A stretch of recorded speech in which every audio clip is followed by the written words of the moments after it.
baffled by it. It has a lot of the qualities of Kiarostami's films, but it also was very opaque to me in what he was up to here. I mean, it's a kind of a pleasurable thing to watch in a way. And there are some things, I mean, the more of Kiarostami you see, the more you identify things that relate to other films.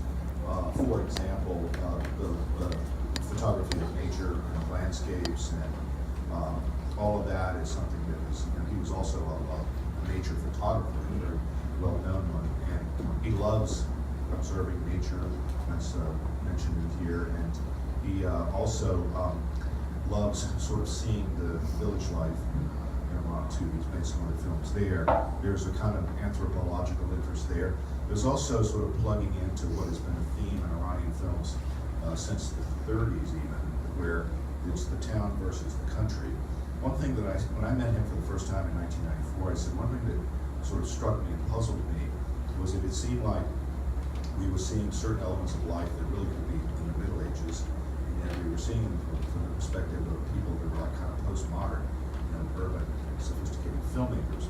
And I said, why is that? And he said, well, that's because the way Iran is. It has these very great extremes in terms of its culture. And I think here he follows in the tradition somewhat, although it's more complex than this, of thinking that the urban intruders are more corrupt than the villagers who are there, even though they're backwards. There are a number of other things that are common to his films that sort of gain meaning the more you see his other work. But one thing I wanted to sort of start with was that the sort of the visual poetics of this film are very unique to him, and to me they plug into certain Iranian esoteric traditions.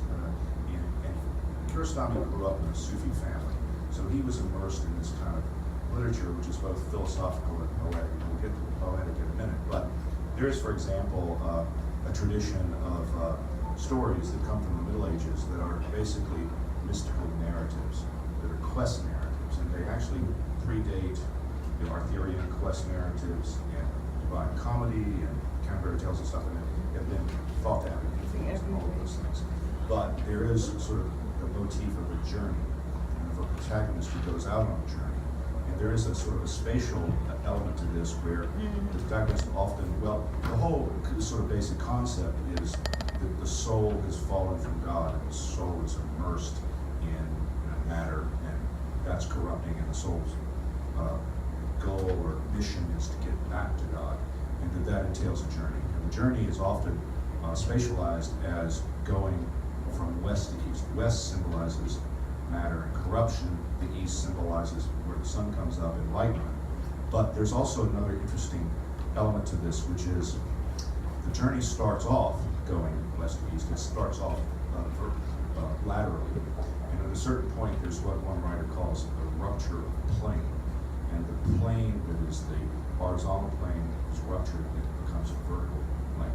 And so east becomes north. This is a little confusing enough, but this is a part of the kind of the lore. And I think that what we see in Kiarostami, in this very first scene, we are seeing something that appears in many of his films, which is people riding along in a car, having a conversation. This happens a whole lot for various different reasons and various connotations. But these people here are looking for a sign of the vertical. They're looking for a tree. And there's discussion around one tree, two trees, many trees, a lot of that. And then eventually they find this boy. And the boy is one of those figures from mystical literature. There's always either a boy or an old man, and in this film you get both.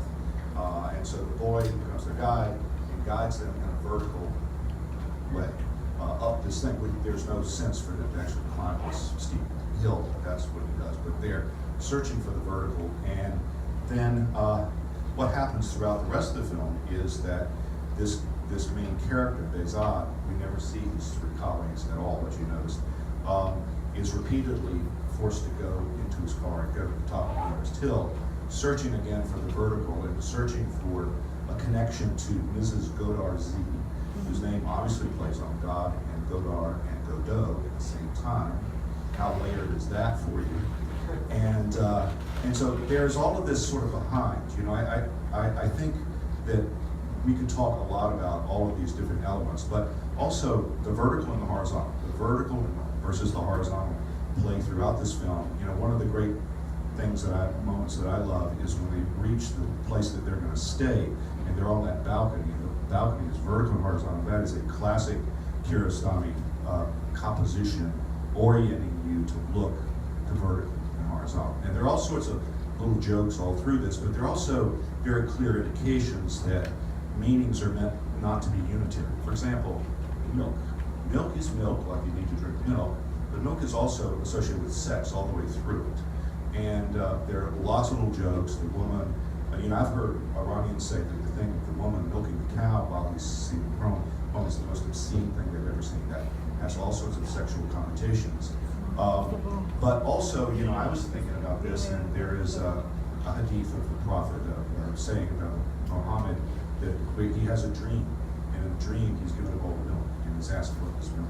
He said, "Listen." So there are other meanings besides just real milk and sex. You know, lots of potential meanings in all these. But I think Kiarostami is really, really attuned to these resonances, and I think that in the films that started with Taste of Cherry, he is really doing exactly what he wants to do, rather than trying to please an audience in a conventional way. It's almost like, you know, he's doing this, he hopes you get it, or he hopes maybe you'll spend 20 years thinking about it, you know, whatever. And I think he's very, very unusual with this, but he does come out of a specific Persian tradition that understands stuff like this. The other thing I want to say before I bring up Oman is that in all of Kiarostami's films, his features, there seems to be an element of self-projection and self-criticism, that he identifies with the lead characters in all of the films. That goes back to The Traveler, which is about a little boy that was his first feature, who's like crazy to get to a soccer match in Tehran and does all these kind of dicey things to do that.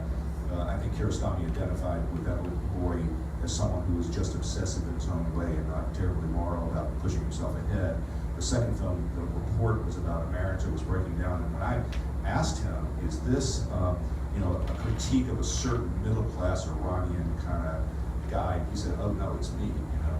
And so that was very, very clear. And then from then on, and I think in this case, well, what had happened prior to this was he actually sort of mocked the success he had at Cannes by putting in his two films before this, Through the Olive Trees, this sort of very self-important director. And he was really making fun of himself in doing this. And then after that, he makes a film about a guy who was committed suicide, almost like he's gotten so high, all he was going to do is to extinguish himself. And then in this film, I see him as someone, he's coming after that. It's another chapter of kind of spiritual autobiography where he's caught in the middle. I mean, he's stuck in the middle. There's no rock song, stuck in the middle. I think that's what this guy is. He's trying to reach the higher ground. That term is used several times. He's trying to reach higher ground. He's trying to connect with this is good art or good God or whoever. And he's trying to reach a better natures, like the sort of mystical reading of this, but he's having a hard time because he's really not looking at the spiritual dimension of it. He is in this kind of weird professional situation. And the professional situation, which Kiarostami does not make clear, but I hope, I mean, it's kind of wild that he leaves it so opaque, but you got it that it's this crew of guys from a TV station in Tehran. They're coming to film a certain kind of archaic funeral rite after this woman dies, and the woman doesn't die. And probably, it seems to me that partly his crisis in all of this is that he comes to realize that he wants her to die, that this is a matter of intentionality. And it's almost like somewhere in his mind he's going, how can I be so fucked up? And then he turns around, he saves the guy that has gone into the thing that's collapsed underground. And he also sort of tries to get the woman helped by taking the doctor to her. And of course, great irony, she dies right after that. So, but that's sort of in a way, he's freed himself by sort of recognizing his negative intentionality and trying to do something about that and trying to make it up to the little boy who's, you know, his being nasty to that little boy is like the lowest point that he hits, I think, in a way. So that is a kind of a spiritual journey in this whole thing. So I'd like to bring up Oman if you're ready. Please welcome Oman. And I do want to recommend to everyone, whatever else you do with your life this week, go buy this book. This is a book that Oman is a co-translator of, called In the Shadow of Trees, the Collected Poetry of Kiarostami.